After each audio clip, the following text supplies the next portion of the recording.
Hello.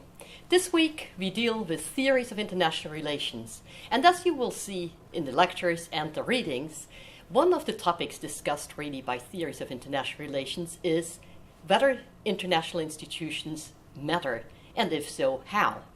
Now, we ask one and the same question to several of the guest lecturers involved in this course.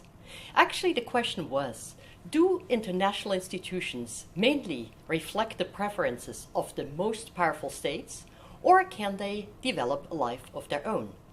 Let us see what the persons actually say on that. I think they often reflect both. Obviously, the most powerful states are crucial for setting up these organizations and for maintaining them as credible international organizations. But over a period of time, the organizations often do develop a particular culture, perspective, and a particular role of their own in global governance. Yeah, it's a good question, which is difficult to answer in a very general sense. It depends on the type of organization, but it particularly depends, I would argue, on the member states. If there is a real inequality of power relations between the member states, I think institutions will be dominated by the powerful ones. If there isn't, if the division of power is relatively equal, for example, take the European Union, then I think international organizations might indeed develop a life of their own. And perhaps we should differentiate between institutions. Of course, the Security Council is a body that's probably more influenced by the powerful states, and these powerful states indeed also have a veto, so they have quite direct control over the body. But even there we see that the Security Council is dependent on other states for the implementation of its decision. So there are certain legitimacy constraints.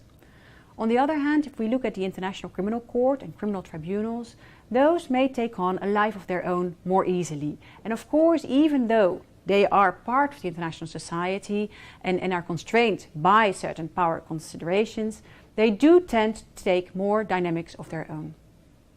If you look at geopolitical change, then probably institutions cannot have a life of their own. The international institutions, including the UN and the Security Council, are now changing. You see that very clearly when you carry out interventions. When the West wants to carry out an intervention, for example in Libya or in Syria, then it's very difficult to get a mandate of the UN Security Council, because countries like Russia, countries like China have a more traditional view on sovereignty.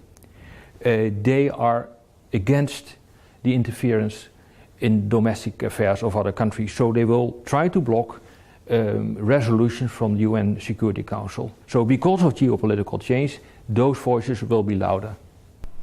So we see there can be several different answers to this question. Actually, our readings have different answers, so the theoretical approaches have different answers, and quite obviously a lot will depend on which institution we look at. In general, however, I think it is fair to say that yes, of course, powerful states will matter, but institutions in global affairs generally can be quite crucial, and maybe they should be crucial too. Moreover, they may actually themselves influence the behavior of states and other actors.